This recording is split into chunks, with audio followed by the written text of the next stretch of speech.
Let's start at the beginning. How do you know you're stuck? Well, it seems obvious to a lot of us, but I'm guessing you're here because you are either stuck or you are wondering if you're stuck. I was coming back from Carlsbad, New Mexico, and if you're not familiar with the area recently, it's really built up quickly in the last few years, and because of the oil industry. And so there's a ton of traffic. I was on my way out back into Texas, and I got on what I didn't know was an oil-filled road. It was unbelievably packed with traffic. It was a 2-lane road, and there were 18-wheelers running up and down it. There were pickup trucks with oil-filled workers. There were trucks that were delivering supplies and trucks that were taking stuff out, and it was a nightmare. An hour is about how long I should have been on that road. However, I was on it for 5 hours. I was stuck on that road for 5 hours. Should have been out of there in 60 minutes.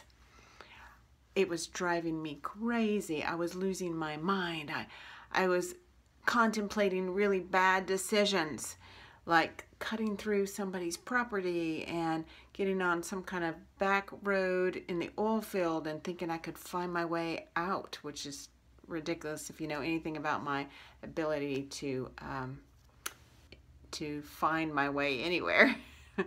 Anyway, I began to think about what I didn't have, like I didn't have a glass of iced tea and I didn't have a bathroom, and I began to focus on all these things that made the experience even worse. So I was stuck and it was miserable.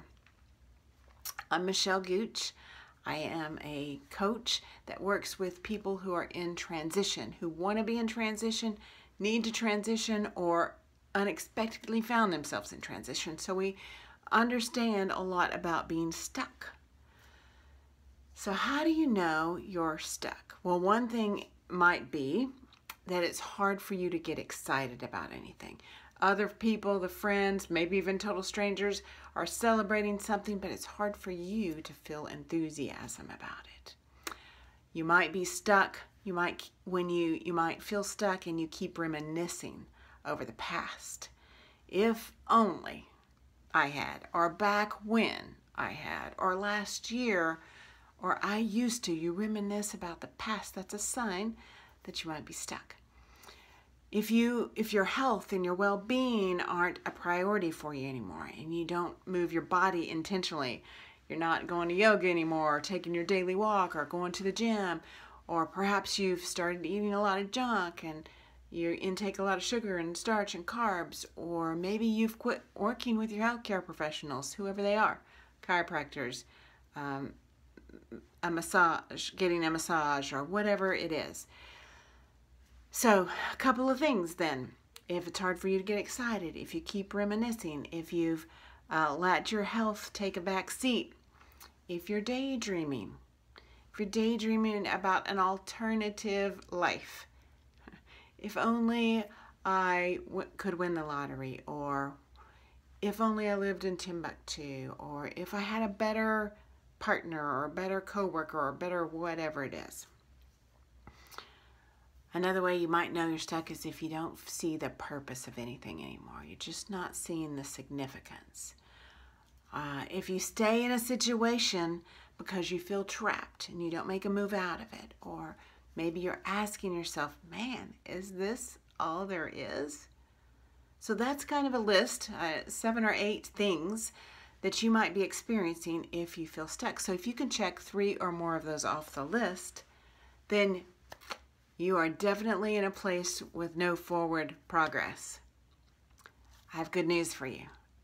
Now that we've established that you are stuck, let me tell you that you are not stuck. That's the good news. You are not stuck. Yes, you can check that list off. Yes, you recognize that there's no forward progress, but you are not stuck. Let me tell you about a time I was on the roof. My sister and I were cleaning the pergola at my parents' house. It's a cream-colored aluminum pergola in this beautiful backyard, and it gets grungy, so every spring it needs to be cleaned. Usually there are other people, sons, son-in-laws, nephews, people to help us. This time it was just the two of us. And the first thing that always happens in this cleaning experience is someone goes up on the roof, sprays a cleaning solution across the top of the pergola, and then sprays it down with the hose. So I grabbed the ladder, went up on the roof, took care of it. Came back to the ladder, which is, by the way, not a ladder that leans up against the roof. It's an A-frame ladder. And it's not against the roof or close to the roof because there's a raised flower bed there. So now my hiking boots are wet. The ladder is damp. I am leaning off, halfway hanging off the roof, reaching for that ladder and not making good solid contact with it. This dismount is not going to go well. And the whole time my sister's on the ground laughing hysterically. I finally pull myself back up on the roof and go, whoa, I got to figure out another way down. This is not going to happen like this. She moves the ladder for me under the pergola because there's a solid patio. It can sit firmly. And I go out on the pergola, lower myself over the edge, and I swing my legs toward the ladder. Now, anybody that's taller than 5'3" could make contact. I am 5'3". So I tried, and that didn't work. Now I'm starting to feel a little bit of panic. My sister is laughing like a hyena. I pull myself back up on the pergola, scoot over to the roof, sit down, and think, what am I going to do? I am stuck. I am stuck on this roof. I see a couple of options. I can move in, have people send food, live here. I mean, the squirrels do it, right? Or I can call the fire department and they can come get me. But I don't want to be on the 6 o'clock news. Finally, I realized there is another option, and I've known of it all along, but I never wanted to go there. And that is if I climb to the very top, to the peak of the roof, and it is one tall roof. I can go across to on the other side, lower down on a totally different section of roof, get off easily with the ladder on solid ground, etc.